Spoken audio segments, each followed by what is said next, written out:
amazingly, one of the amazing parts of this story is um, I was able to, there was only so much information that could be found out about John and Walter Knoll because they were never suspects in the case. There's 250,000 files at the New Jersey State Police Museum, where as I mentioned, I've been there probably 130 times doing research.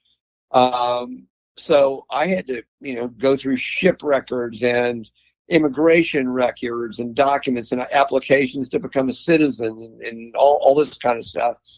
And I was able to find, some stuff that was pretty compelling. Like, for example, the first time Knoll ever goes back to Germany, he left Germany in January 1925.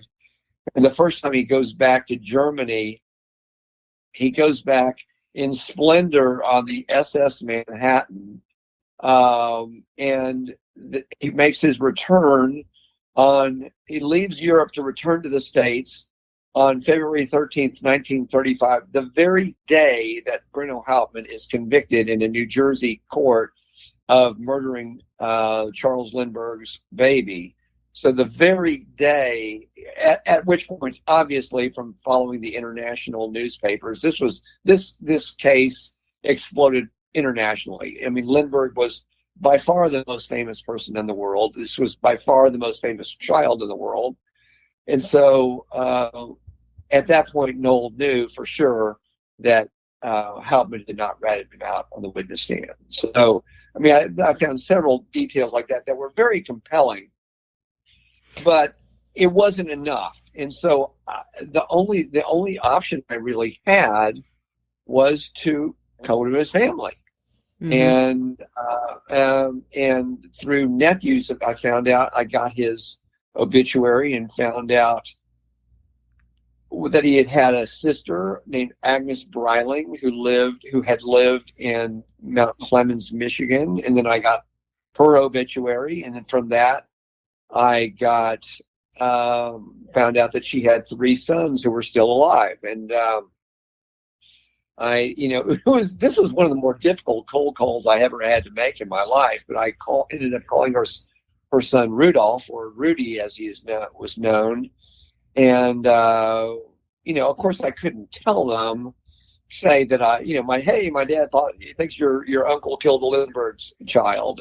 So I had to, just say that, I got him on the phone, and I said, "Is this Rudolph Breiling?" He said, "Yes, this is Rudy Breiling." I said, "Rudy, may I ask, are you the son of Agnes Breiling?" He goes, "Well, yeah, I sure am." I said, "Well, then that would make you the nephew of John and Walter Knoll?" He goes, "Yeah, did you know him?" I said, "No, but my father did. He grew up in the Bronx 3 doors down from him, and John helped him with his stamp collection and so on and so forth. And I was just wondering, could I come meet you?" And so he invited me to come to his home. And as it turned out, my best friend from my school in Dallas, St. Mark's, lived nearby in Bloomfield Hills, Michigan. And Rudy and his wife Sharon were in Macomb, Michigan. And anyway, so I get invited to dinner, and Rudy gives me a big handshake. He has his whole family invites me over. And his wife Sharon comes up and gives me a great big hug at the door. I'd never spoken to her, and I found that was a little bit odd. But we've ended up becoming the closest of friends. Anyway, I ended up getting information about John. He was a very, very strange fellow. I got photographs of him. It is a dead ringer to the police sketch that was done of Cemetery John. And through Rudy, I ended up meeting